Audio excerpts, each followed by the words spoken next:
How many of you wanted to be a princess when you grew up? Raise your hands. Okay, raise them higher. Okay, come on, own it. Raise your hands. All right, I can't see any of that, so I'm just going to assume that every single one of you raised your hands. So who were your favorite Disney princesses? Shout them out for me. Ariel. Okay, I heard Thumbelina is not a Disney princess, but she's pretty great. I mean, Jodie Benson played Thumbelina, so she counts. She counts. I heard Belle out there. What do you like about Belle? What is your favorite thing about Belle? Oh, I thought you were going to say her dress. Is that just me who loves Belle's dress? I feel like she has the best dress. Like, is it gold or is it yellow, though? That's the real question. So I also heard Ariel. What do you like about Ariel? She's a redhead. Okay, that's pretty great. She has the best hair. She does. Man, the perks of being a princess are pretty great. It's all riches, no responsibility, right? Okay, well, not exactly. There is always responsibility. I feel the film that shows this struggle the best is The Princess Diaries. I love this story so much. I still remember when it was bought as a gift for my teenage cousin, and not me. I was only 6 years old at the time, but I loved it so much, it might as well have been mine. It's such a fun story. Ordinary American teens' dreams come true as she's plucked from obscurity and transformed into the perfect Genovian princess, right? Okay, well, there is that part where Mia doesn't want to be a princess. But, like, that doesn't make any sense. Who wouldn't want to be a princess? The gown, the riches, the red hair, the unwavering animal sidekick. What's wrong with her? But the thing is that Mia isn't 6 years old anymore. Mia's a teenager. Gone are the days of tinfoil tiaras, curtain couture, and precariously oversized pumps. Here are the days of rigid history and etiquette lessons, painful and embarrassing blackhead strips, and vomit-inducing public speeches. For Mia, the responsibility of royalty is real, and it's heavy. She doesn't think she can handle the pressure. So with a heart of fear, she starts to buckle under the weight and considers giving up the crown completely. She doesn't think she's good enough to wear it, because somewhere along her journey to womanhood, she stopped gazing in the mirror at the princess she knew she could become. She stopped dreaming she could ever fill those glass slippers. And she stopped believing she even had a destiny. Just like all of us, right? As Mia grew older, every time she looked in the mirror, she saw less and less of her inner heavenly beauty and started seeing more and more of a freak. I was a lot when I was a kid. I mean, who am I kidding? I'm a lot now. But I was worse when I was a kid. I was loud, I was rude, I was obnoxious, and sometimes I was even mean. It wasn't just my personality that was weird, though. I also had really weird interests, like acting and researching abortion. Yeah, see, I told you I was super weird. I always felt like other people wanted me to be less than I was. Chelsey, calm down. Don't be so loud. Why are you still talking? Lose some weight, fix your hair, fix your bra. Boys don't like you. You're just too much. But as I got older, I still was obsessed with fairy tales and the promise of dreams coming true. I just no longer thought those promises were for me. Maybe somebody else, but not me. I think that's why I was drawn to the biblical truth of Esther. I still wanted to believe in princesses and purpose. I just didn't know how. Like any great fairy tale, Esther's story starts with tragedy in a kingdom far, far away. Her people, the Jews, were living in ancient Persia when both of her parents died. She was taken in by her older cousin Mordecai, but that was just the beginning of this treacherous tale. Years later, in tribute to his own wealth and power, the king of Persia, Xerxes I, held a decadent feast that lasted months. At the height of drunkenness and pride, he invited all of his guests to gawk at the unveiling of his greatest treasure. By his order, his wife, Queen Vashti, was summoned to appear before this den of debauchery, wearing nothing but her crown. In a striking act of defiance, Vashti refuses. So in retaliation, Xerxes decides to send a message to all the women of Persia by making an example of his disobedient wife. Vashti was thereby stripped of her title and banished. The land had no more queen. This decision sent shockwaves through the Persian Empire, and combined with their mounting failures in the war on Greece, politics grew increasingly volatile.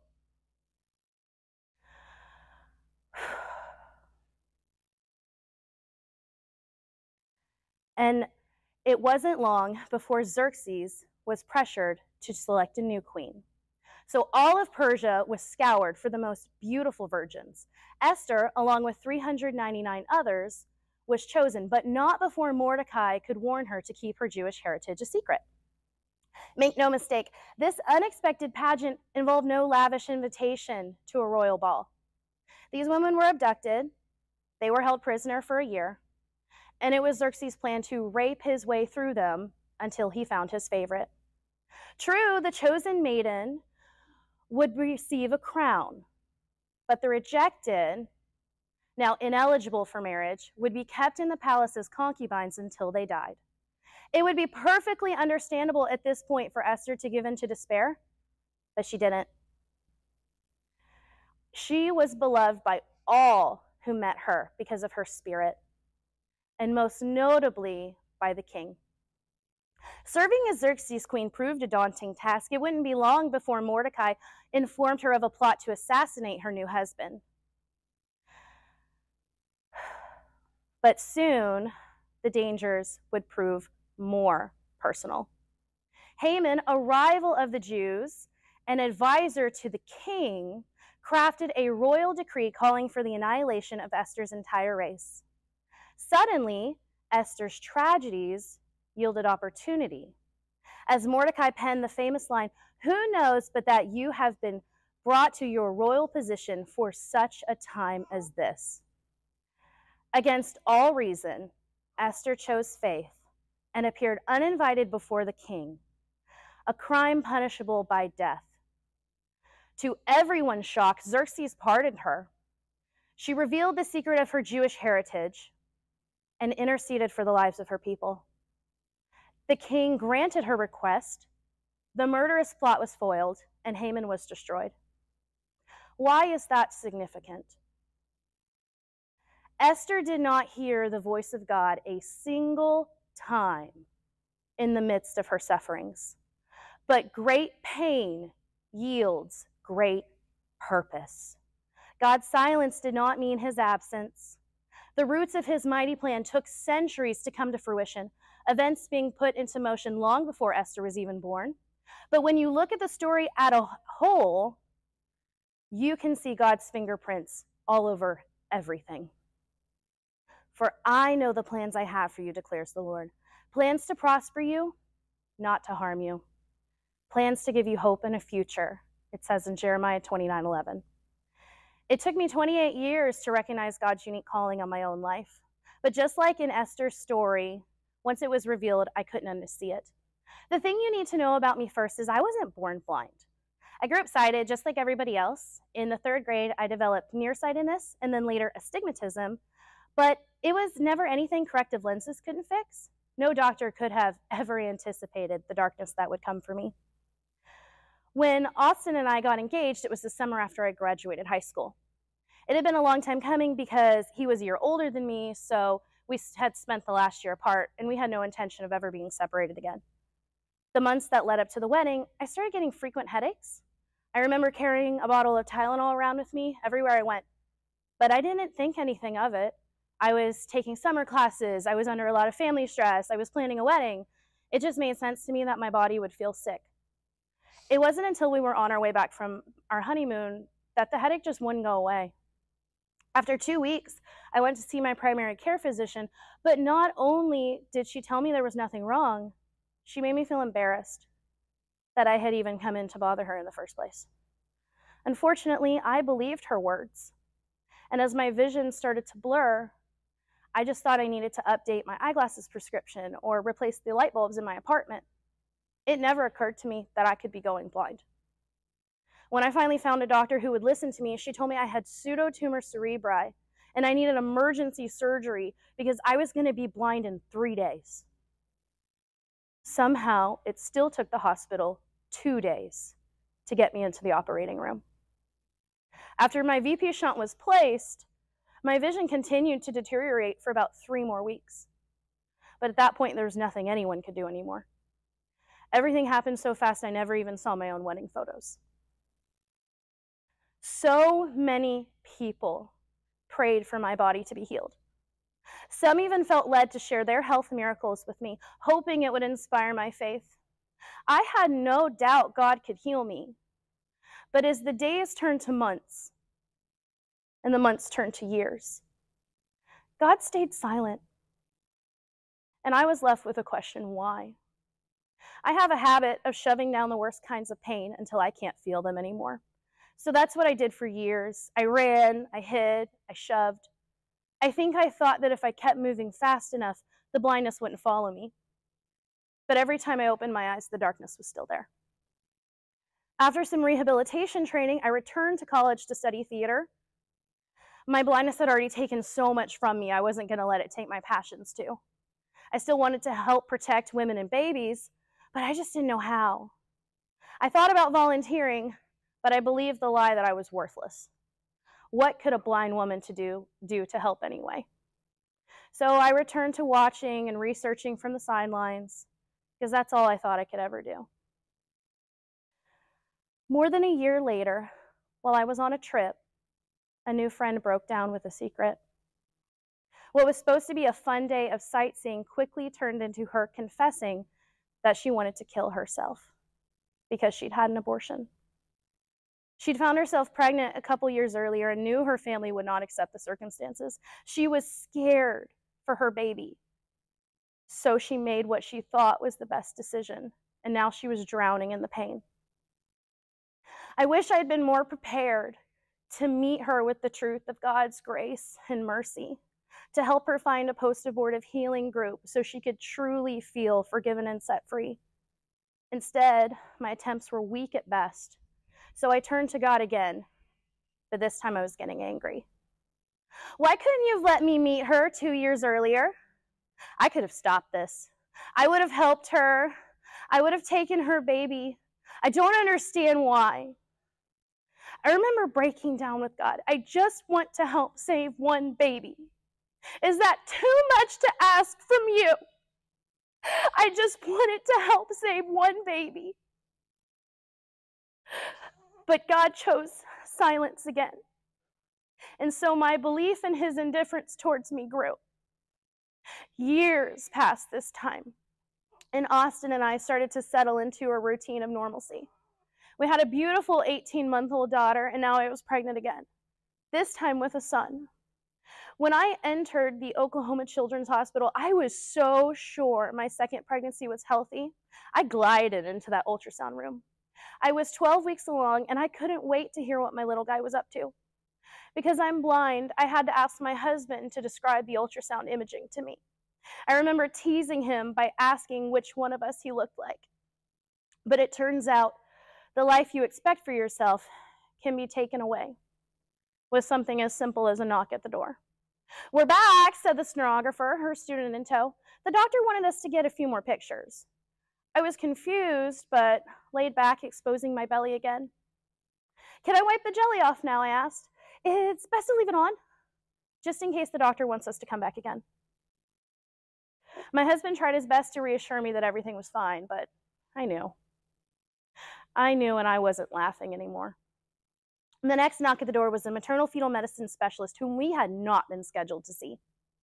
I put on a brave face, but as he explained the ultrasound results, the world started to slip out from under me. There was a mass so large in my son's abdomen that when my husband saw it on the screen, he thought it was his brain. No specialist in the entire state of Oklahoma could diagnose it. They just knew it was bad. We were told it could be anything from Down syndrome to bowel entanglement to trisomy 13 to fetal cancer. We were told everything. When my husband asked if there was any way the mass could go away on its own, the word no made me feel like I couldn't breathe. And then we heard the word we thought we'd never hear: termination. I don't do that fell out of my mouth so quickly it felt like a muscle reflex, but it didn't even register with the doctor. He just continued on, as if my words didn't matter, as if my baby didn't matter. You must continue with swift genetic testing because, quote, abortions get more expensive the longer you wait. Quote, you would never do an emergency C-section for a baby that won't live that long anyway. Quote, if the test comes back positive, you can change your mind. He used the word termination with me 8 times. He even called me at home to convince me of his plan of care. I felt bullied. I felt borderline harassed, and I felt hopeless. What was I supposed to do when the one hospital meant to save babies like mine had already decided they were going to kill him? Years of research started flooding back to my brain, and I knew exactly who would be there to help me. I called the closest resource center I could find, Hope Pregnancy Center, and I told them everything that was going on. What followed was a download of rights and responsibilities that helped me put together a solid plan to fight for my son and to fight for myself. It turns out when you're being bullied, it feels like a part of your brain shuts down. You think maybe they're right, maybe I'm wrong, maybe I do deserve to be treated like this. But all I really needed was someone else to say, no, you deserve so much more from your doctor, and your baby is not trash. Thanks to Hope, I found a lot of strength that day. I finally made enough phone calls, made enough pushback, and gave enough noise that I was promised that doctor would never speak to me again. More than 2 years later, the chapter on my son's health is closed. On May 4th, 2022, at nearly midnight, under threat of tornado, my son Dallas Austin was born with non-serious liver calcifications that, contrary to everything we were told in that first appointment, have gone away completely on their own. Sometimes God answers prayers in ways that you don't think possible. Now Dallas is a 21-month-old feisty redhead who loves Hot Wheels, hiding from his blind mommy, and blowing kisses. He requires no treatments and no follow-ups. 60% of women who receive this prenatal diagnosis choose abortion, even though 90% of these babies require no medical intervention. This never would have made sense to me before, but after the fear-mongering I received, I can start to understand why. After Dallas's health stabilized, I moved back to my birth state of Florida with my husband and our 2 little kids, and I embraced the gift of an unremarkable life. Little did I know the events that had been set into motion. 2 months later, Hope Pregnancy Center called and asked Dallas and I to attend their annual fundraiser, not as clients, but as honored guests. I was asked to share our story, and in that moment, I knew in my soul I had finally found what I was made to do.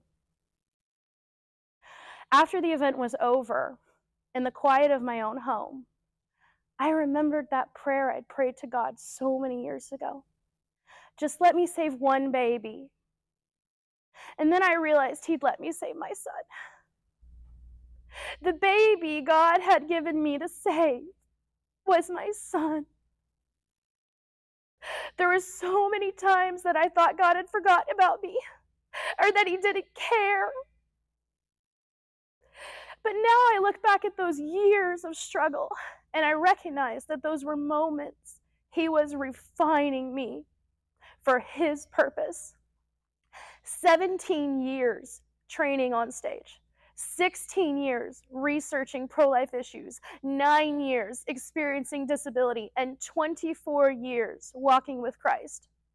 Each of these coming together to prepare me to be an advocate for life. So now when I step back from the frame of my own life, I see a beautiful masterpiece, one that God has been painting long before I was born, since I was conceived in glass.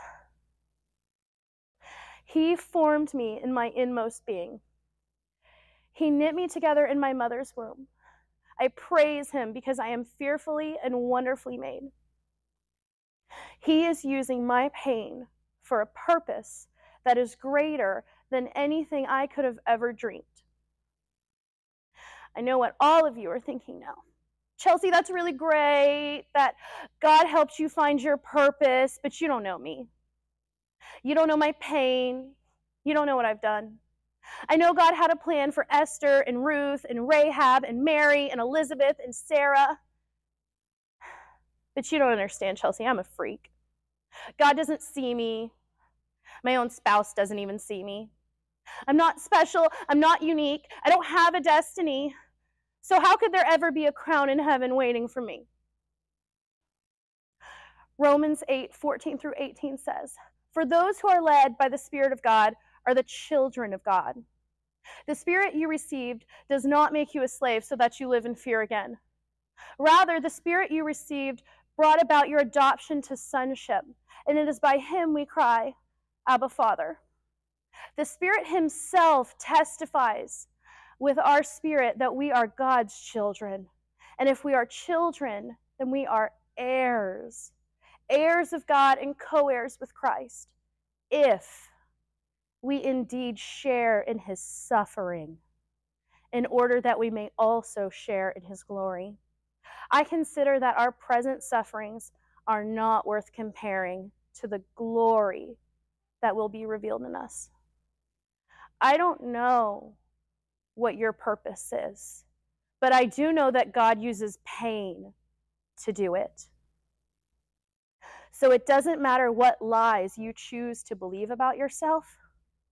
It doesn't matter what lies I chose to believe about myself. You are knit together in your mother's womb for such a time as this, to serve out your perfect destiny as a daughter of the King of Kings. You can be a princess. You just have to say yes to struggle.